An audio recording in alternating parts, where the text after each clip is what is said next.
Halo semuanya, bagaimana kabar kalian? Insya Allah dalam keadaan sehat dan selalu semangat. Mari kita awali pembelajaran kali ini dengan membaca doa. Berdoa mulai.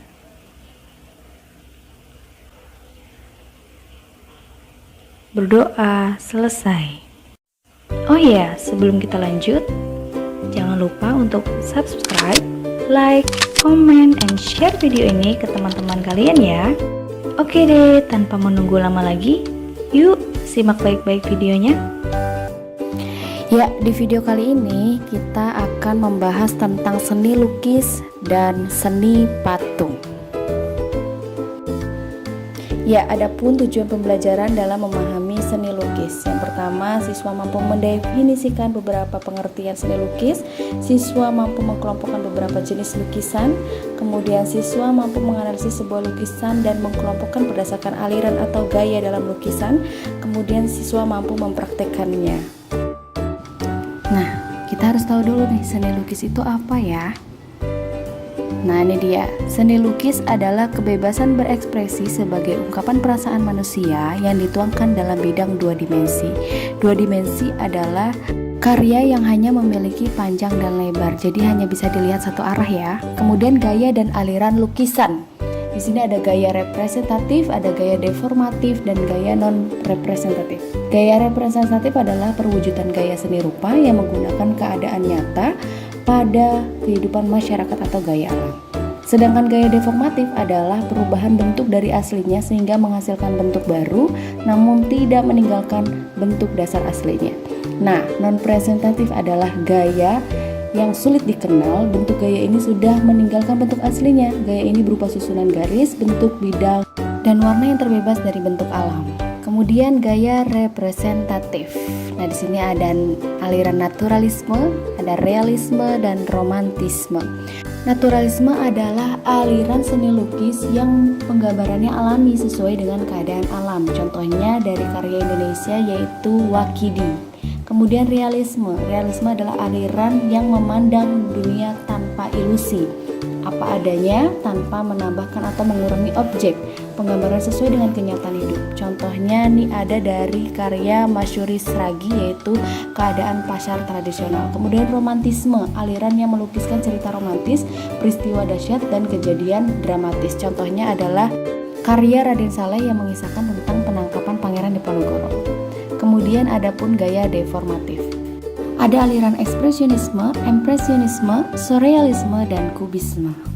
Ekspresionisme adalah aliran seni lukis yang melukiskan keadaan jiwa yang berupa spontan pada saat melihat objek karyanya. Contohnya karya Vincent van Gogh. Sedangkan impresionisme adalah aliran seni lukis yang melukiskan kesan saat objek tersebut dilukis. Ada karyanya dari Claude Monet. Kemudian surrealisme, aliran yang memperlihatkan objek nyata dalam keadaan yang tidak mungkin terjadi. Aliran ini terdapat pada karya Salvador Dali. Kemudian kubisme.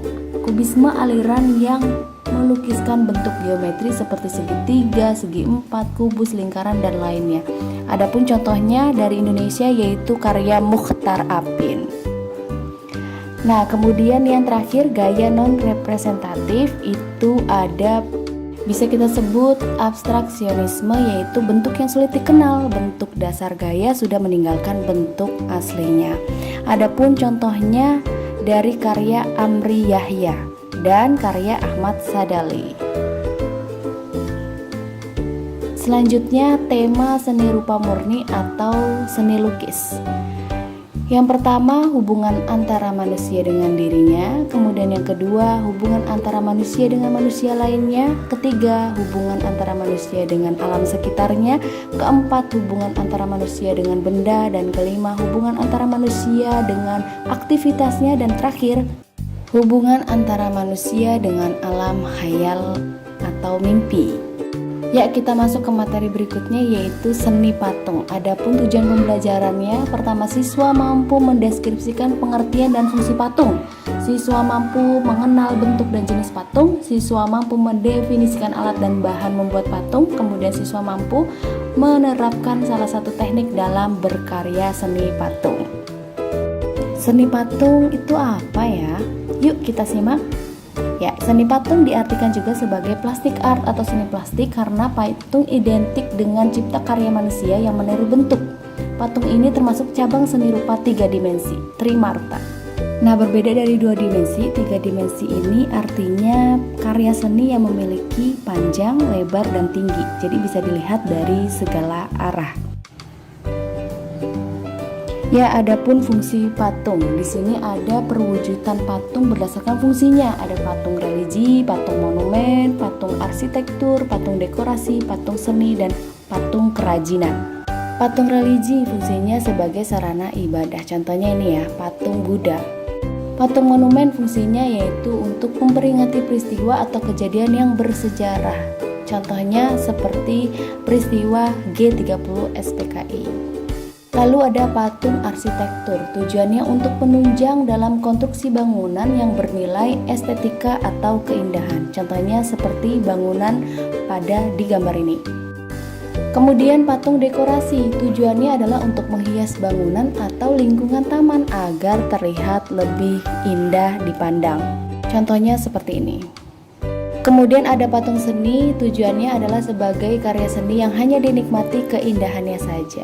Yang terakhir ada patung kerajinan, tujuannya adalah untuk diperjualbelikan karena dibuat oleh para pengrajin patung. Ya, ini salah satu contohnya. Baik, selanjutnya 3 jenis corak dalam seni patung. Ada corak imitatif, corak deformatif, dan corak non-figuratif. Nah, corak imitatif ini adalah tiruan dari berbagai bentuk alam. Perwujudan patung ini berdasarkan bentuk fisik, baik anatomi, proporsi, ataupun ekspresi. Nih contohnya. Kalau corak deformatif, corak ini mempunyai bentuk yang telah banyak mengalami perubahan menurut gagasan imajinasi si pematung. Contohnya seperti ini. Yang terakhir yaitu corak non-figuratif. Corak ini secara umum sudah banyak meninggalkan bentuk-bentuk alam dalam mewujudkannya. Bisa dibilang ini patung abstrak. Selanjutnya yaitu bahan dan alat dalam berkarya seni patung. Dalam pembuatan patung itu ada 4 bahan. Yang pertama kita bahas yaitu bahan lunak. Bahan lunak ini menggunakan material yang empuk sehingga mudah dibentuk. Adapun contohnya sabun, kemudian tanah liat, dan lilin atau plastisin. Kemudian bahan yang kedua yaitu bahan cor atau cetak.